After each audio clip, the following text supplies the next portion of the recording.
Class room లో ఉంటే పెచ్చులుడతాయన్న భయం గుప్పెట్లో చదువులు ఇలా ఆరాకొర వసతులతో నడుస్తోంది వరంగల్ జిల్లాలోని ఐటీఐ కాలేజ్. కనీస సదుపాయాల కోసం చేసిన విన్నపాలేవీ ఫలించలేదంటున్నారు విద్యార్థులు.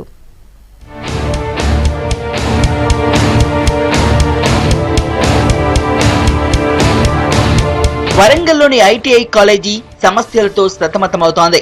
సరైన సౌకర్యాలు లేక విద్యార్థులు తీవ్ర ఇబ్బందులు పడుతున్నారు. 1959లో నిర్మించిన భవనాల్లోనే క్లాసులు నడుస్తున్నాయి. పురాతన భవనాలు, శిథిలమైన గోడలు, పైకప్పు పెచ్చులుడి మీద పడుతుండటంతో విద్యార్థులు భయంగా చదువుకుంటున్నారు.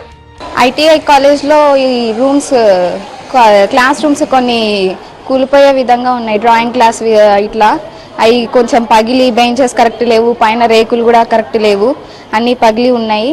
ఇక్కడ మళ్ళీ వాష్రూమ్స్ కూడా ఏం ఫెసిలిటీ ఏం లేదు, వాటర్ ఫెసిలిటీ కూడా ఏం లేదు.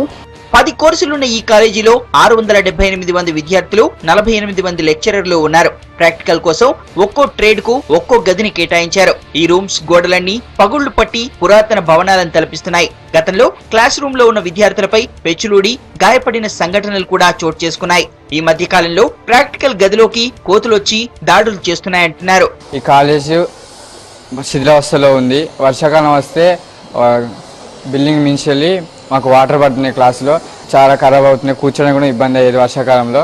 అండ్ మాకు కోసం మిడ్ డే మీల్స్ అప్పుడు పెడతామని అన్నారు. అది ఇంతవరకు చెప్పలేదు, నామమాత్రంగానే ఉంది. అది కూడా అమల్లోకి తేవాలని అనుకుంటున్నాము. కోతుల ఇబ్బంది కూడా చాలా ఉంది.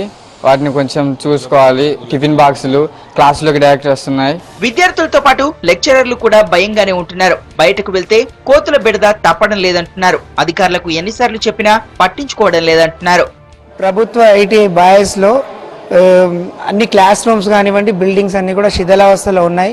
చాలా మట్టుకు ఇక్కడ ఇది ఓల్డ్ బిల్డింగ్ కావడం వల్ల మరి దీని సర్వీస్ అయిపోయింది కాబట్టి ఇక్కడ చాలా అద్దాలు పగిలి మొత్తం కప్పులు, పైన పెంకులు అవన్నీ ఊడిపోవడం జరిగింది.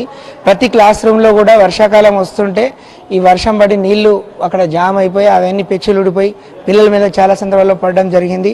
గతంలో కూడా ఈ శిథిలావస్థలో ఉన్న బిల్డింగ్ గురించి మేము గతంలో కూడా ఉన్నతాధికారులకు ప్రభుత్వం దృష్టికి చాలా మార్లు మా యూనియన్ పరంగా కూడా తీసుకెళ్లడం జరిగింది. మరి వాళ్ళందరూ పరిశీలిస్తాం చేస్తామన్నారు కానీ ఇంతవరకు మరి అది అమలు కాలేదు. మరి ప్రభుత్వం స్పందించి కాలేజీ మరమ్మతు పనులు చేయించాలని విద్యార్థులు కోరుతున్నారు.